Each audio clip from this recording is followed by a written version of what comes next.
Hello and welcome to BYJU'S IAS. Let's take up the analysis of today's The Hindu newspaper by looking at a column from page number 6 of the Delhi edition. In this article, the writer argues that the Indian state needs to step up its intervention in Indian agriculture and as well as in the agriculture markets in order to guarantee the welfare of farmers and as well as the consumers. This column obviously has been written in the context of the new farm laws, which seek to reduce the role of the Indian state in India's agriculture and agriculture markets. And they seek to open up these critical sectors more to private players, leading to concerns of exploitation of farmers and as well as the consumers by the large private industries. So, in the backdrop of the ongoing protests against the new farm laws, the writer of this column argues that the Indian state has to step up its intervention and not reduce its intervention because hand-holding by the Indian government is crucial for ensuring the welfare of the farmers and as well as the welfare of the consumer. See, in the domain of public administration, it has become an accepted theory that any administrative reform should involve a reduced role for the state. And over the last 4 decades, the concept of minimum government has been championed around the world. Under the NPM and NPA model of public administration, it has been argued that the state has to reduce its direct role and it should function more as an enabler and as a catalyst. And this has become the mantra of administrative reforms around the world. Under the new public management model and as well as under the new public administration model, the role of minimum government has been stressed upon, which seeks to reduce the direct intervention of the state in certain sectors. While this theory is very valid with regard to business and markets, one needs to question whether this theory holds good with regard to welfare, that is socio-economic welfare, that too in critical sectors where the government is seen to be playing a crucial role. Yes, it is true that the government has no business being in business. That is, the government should not be involved in running hotels, in running airlines, in producing watches, because that is not the job of the government, and that era of state-led production is outdated. So when it comes to businesses and when it comes to markets, yes, the government has to play a minimal role only in key sectors, and it has to reduce its presence and intervention in order to open up more opportunities for the private sector. Because in business and in markets, the private enterprises can bring in more efficiency as they are driven by the profit model, unlike the governments. And the endemic red tapeism and corruption within government will end up slowing down businesses, even resulting in corruption and the eventual failure of these businesses. So, in the context of a liberalized, globalized world economy, it is desirable for the state to reduce its role, its presence, and intervention and opt for minimum government in order to boost the business sentiments. But when it comes to welfare and critical sectors, that is, sectors related to the socio-economic needs of the country, in those crucial sectors, the government not only needs to retain its presence, but along with that, it needs to step up its intervention in order to deliver true socio-economic welfare to its subjects. For example, in crucial sectors such as water supply, sanitation, nutrition, healthcare, education, and even with regard to poverty and social justice, the government's role is irreplaceable, and it has been established in India and as well as around the world that the state has to be the key provider of these essential services, which are crucial for the overall socio-economic welfare of the country. In this context, if you look at India's agriculture sector, the need for Indian state intervention is very much essential, considering the extent of uncertainties that are faced by the agriculture sector. Farm production in countries like India is heavily dependent on weather conditions, soil fertility, availability of water, and several other input factors which may not be entirely under the control of the producers. Then, upon this, India continues to remain a predominantly agriculture based society where still a majority of the population resides and works in the rural areas. And in this agriculture sector of India, we still find that majority of the farmers are still small and marginal farmers who have faced years of neglect and exploitation, and they still happen to practice subsistence farming, which hardly fetches any reasonable profits to the farmers. Considering these vulnerabilities, considering the uncertain factors, it's very essential for the state to remain invested in this crucial sector. And in fact, there exists a very strong case for increasing public investment and state intervention to not just protect the interests of the farmers and the rural people, but also to protect the interests of the consumer. See, farmers in particular, they face a very big dilemma in the markets, which is not faced by other industries in manufacturing and services. See, in any other industry, good production is associated with profits. But in agriculture, where crops are seasonal and where even demand happens to be seasonal, if there is a bumper crop in a particular year or in a particular season, the markets would be flooded with the crop, and the massive mismatch in demand and supply will directly translate into significant losses for the farmers, despite having produced a bumper crop. Whereas in the industry, it's much more easier to manage the demand supply equation.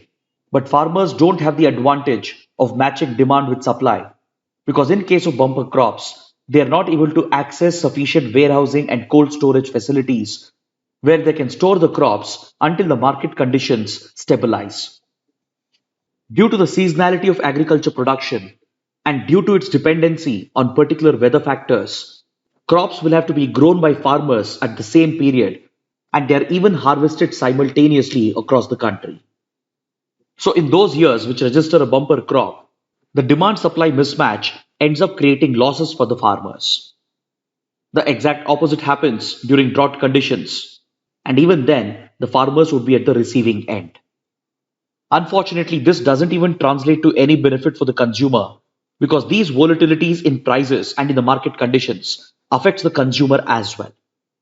Either the consumer ends up paying exorbitant amounts for basic food items, or he won't be able to access the desired food items. In between, it is the middlemen, the traders, and the hoarders who make massive profits at the cost of the farmers and the consumers. Then, upon this, farmers often fall into the debt trap of the money lenders and they end up becoming victims of the oppressive money lending system, which is an extension of the oppressive caste system in the country. Because as it happens, most of the big money lenders happen to be from the upper caste, and most of the small marginal farmers who borrow from them and fall into a debt trap are from the lower caste. All these sufferings of the farmers and the consumer provides a valid ground for seeking higher intervention from the state in agriculture and in agriculture marketing. Since many decades, the Indian state has been playing this role by acting as an intermediary between the farmers and the consumers. Through its policy of minimum support prices and through institutions like the Food Corporation of India, the state was playing a direct interventionary role in managing the demand supply equation while simultaneously building up its buffer stocks. Such direct state intervention has been enabling the government to help out the farmers by guaranteeing them basic profits, irrespective of the seasonal conditions and the uncertainties that are involved in agriculture. Through this facility, the state could dip into its buffer stocks to regulate the prices in order to ensure the welfare of the consumer as well. So, based on the minimum support prices recommended by the Commission for Agriculture Costs and Prices, the state would carry out a direct intervention in the agriculture markets to benefit the farmers and as well as the consumer. While it is true that the MSP system had its own flaws and drawbacks, that shouldn't become an excuse for the reducing role of the state in crucial sectors such as agriculture and food security. See, the Green Revolution that India pioneered in the 1960s and 70s ended up promoting a skewed model of development, and this was further aggravated by the MSP system. Because from the Green Revolution and the MSP, only few states and few category of farmers growing a particular kind of crop have benefited, whereas other regions, other crops, and other farmers have completely lost out on these benefits. These policies of state intervention has even led to the promotion of water intensive crops because farmers were motivated to grow them due to the guarantees that were offered by public procurement and the MSP system. So this definitely was a major flaw and a drawback of this public procurement system. But the solution to this shouldn't be the reducing role of the state and it can't be the opening up of these markets directly to large private players, because such an arrangement would leave the small and marginal farmers vulnerable to exploitation and possible oppression by the large private industries. Now let's take up another column from page number 6, which evaluates a key development in the India-Pakistan trading relationship. See, even though trade between India and Pakistan is not so significant, and even though it's not a defining aspect of their bilateral relationship, it does have a close connection with the nature of political relations between India and Pakistan. See, recently we have been speaking about the ongoing improvement in the India-Pakistan relations, which began with a joint announcement of upholding ceasefire, followed by several positive statements made from senior leaders on both the sides.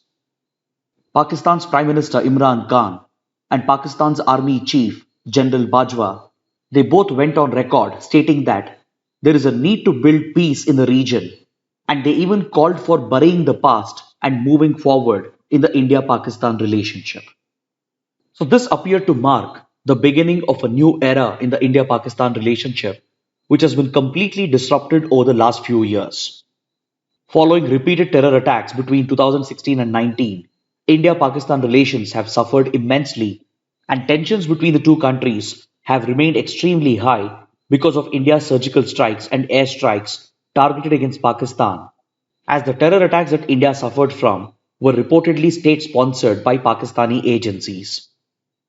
Then came India's decisions related to Jammu and Kashmir and Article 370, which led to a further rupture in the relationship because Pakistan considers itself to be a stakeholder in Jammu and Kashmir. Following these decisions of India, Pakistan further downgraded its relations with India, and since then, the India-Pakistan relationship had become stagnant.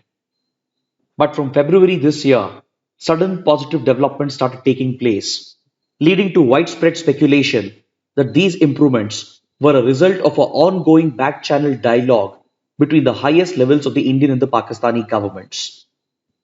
This was further followed up with a meeting between the Indus Water Commissioners, and even the issuing of few select visas were resumed. Then, to everyone's surprise, a few days back, Pakistan's Finance Ministry announced that it is going to allow Indian imports in three specific categories, and this led journalists and strategic experts to conclude that this was the beginning of a new era in the India-Pakistan relationship because it appeared that the ties were headed towards normalization. But all of a sudden, within one day, the Pakistani government made a U-turn, and apparently this decision of Pakistan's finance minister did not have the approval or the backing of the Pakistani cabinet. The very next day it was announced by the Pakistani cabinet that there won't be any trade or normalization of ties with India unless and until India decides to review its decisions related to Jammu and Kashmir and Article 370. Basically, by making this statement, Pakistan was placing a precondition on India that only if India reviews its decisions related to J&K and Article 370, only then Pakistan would allow normalization of ties and the resumption of trade. According to the writer, this is a clear case of politics taking precedence over trade and economic considerations. See, when the decision was announced by Pakistan's finance ministry, the decision to allow Indian imports were limited to three specific products that included cotton, yarn, and sugar. All the three products are crucial for Pakistani exports for the textile and sugar industry, and these two industries fetch precious foreign exchange for Pakistan. But due to several factors, Pakistan's domestic production of these items has been severely hit, thereby making Indian imports of these products the only available logical option. Over the last year and a half, Pakistan's cotton production has declined drastically, and the shortage in the availability of yarn has taken a huge hit on the textile industry, thereby directly hitting Pakistani exports. And it's very important to note that Pakistan's textile exports account for nearly 50% of its foreign exchange. On the other hand, Pakistan's domestic sugar industry also has taken a massive hit due to market manipulation and hoarding by the producers and the traders who have tried to divert sugar towards exports in order to generate more profits, thereby affecting the domestic availability of sugar. This shortage has resulted in the skyrocketing of sugar prices. Hence, it was an absolute necessity for Pakistan to rely upon Indian sugar and as well as on Indian cotton and yarn in order to sustain its crucial textile and sugar industries. So it appears that the initial decision was made by keeping these logical and economic factors in mind. But however, the very next day, by making a U-turn, Pakistan's cabinet has shown that politics always takes a precedence over trade and practicality. In fact, Pakistan alone is not the victim of politicization of trading relations. This is a trend that we can witness across South Asia, and the SAARC nations, even though they have a free trade agreement in place, there hardly exists any bilateral trade apart from few exceptions such as India, Bangladesh, India, Sri Lanka, etc. The trading relations amongst the SAARC members is very limited, and despite having great potential, it has not been exploited by these South Asian countries because politics and geopolitics has always taken precedence over trade and practicality. Next, we have an editorial on page number 6 that deals with the topic of carbon neutrality and net zero emissions. Yesterday, we spoke about this topic in complete detail and we understood how developed countries of the West, particularly the US and European countries, are adopting carbon neutrality targets by pledging net zero emissions within a specific deadline. Apart from taking up these commitments on their own, they are even pushing other countries, especially developing countries like India, to adopt similar carbon neutrality targets and strive towards achieving net zero emissions within a prescribed target year. So, to take this representation of the US forward, the American Special Presidential Envoy for Climate, John Kerry, paid a visit to India. And this emerging pressure on India with regard to carbon neutrality and net zero emissions clearly moves away from the concept of historical responsibilities and it seeks to threaten India's carbon space, thereby raising the risk of India having to compromise on its developmental goals. In the context of climate change and in the interest of environment and sustainability, yes, it's very much desirable to push every economy towards carbon neutrality and achieve net zero emissions. In fact, India is already on this path, and through its own voluntary commitments, India is already shifting towards cleaner and renewable forms of energy. But however, this transition should happen at India's own pace, and the pace of the targets should be something that India is comfortable with. Because as we discussed yesterday, India is not responsible for any historical emissions. India has not overconsumed the carbon budget of the world. And India doesn't owe any carbon debt to other countries. Whereas the Western countries, on the other hand, they are responsible for historical emissions and hence they should be held accountable for their historical responsibilities. These developed Western countries, they have overexploited their carbon budget and they do owe a huge carbon debt to several developing and underdeveloped nations. In this context, the editorial argues that India shouldn't allow itself to be pushed around by US and European nations towards adopting any uncomfortable carbon neutrality targets because that could end up compromising India's development agenda. India will have to continue defending its carbon space while focusing on its ongoing transition towards cleaner and renewable forms of energy. At the same time, India should insist that the rich countries which are responsible for historical emissions, they must commit to help out the developing and the underdeveloped nations by providing for transfer of technology and by arranging finance so that they can pay this carbon debt and enable these countries to transition towards net zero emissions. In a related article on page number 9, it has been reported that the Biden administration will restore credibility on climate change, according to the US Presidential Special Envoy for Climate, Mr. John Kerry.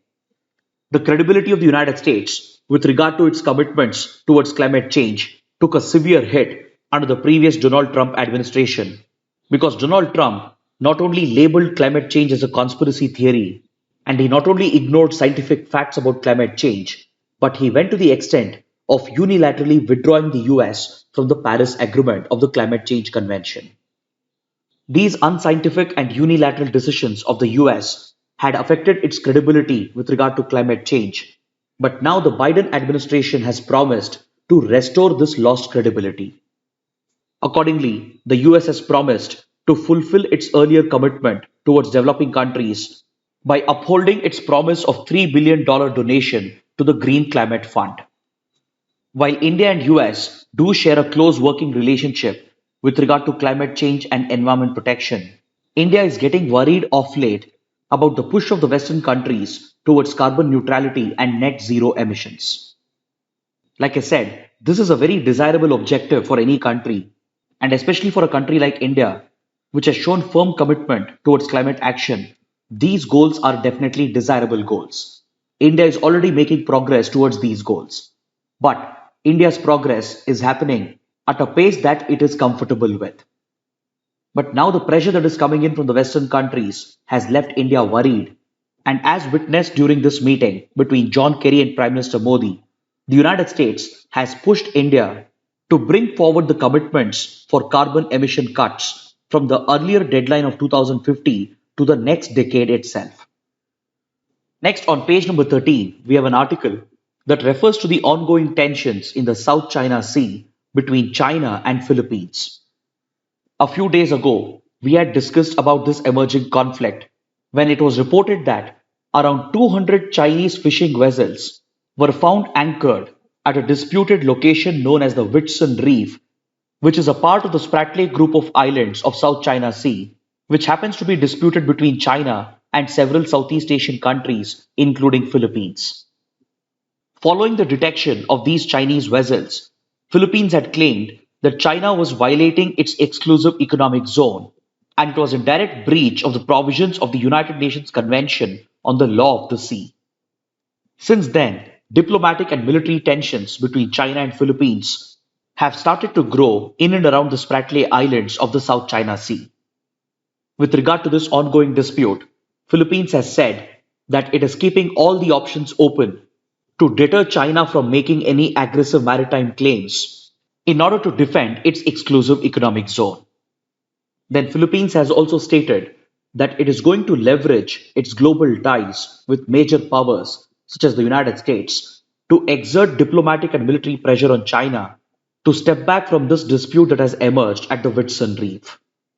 This is a reference to the US-Philippines Mutual Defense Treaty, under which the United States is obligated to defend Philippines if there is an armed attack against any armed forces of Philippines or even against public vessels or aircrafts belonging to the government of Philippines in the Pacific Ocean or in the South China Sea.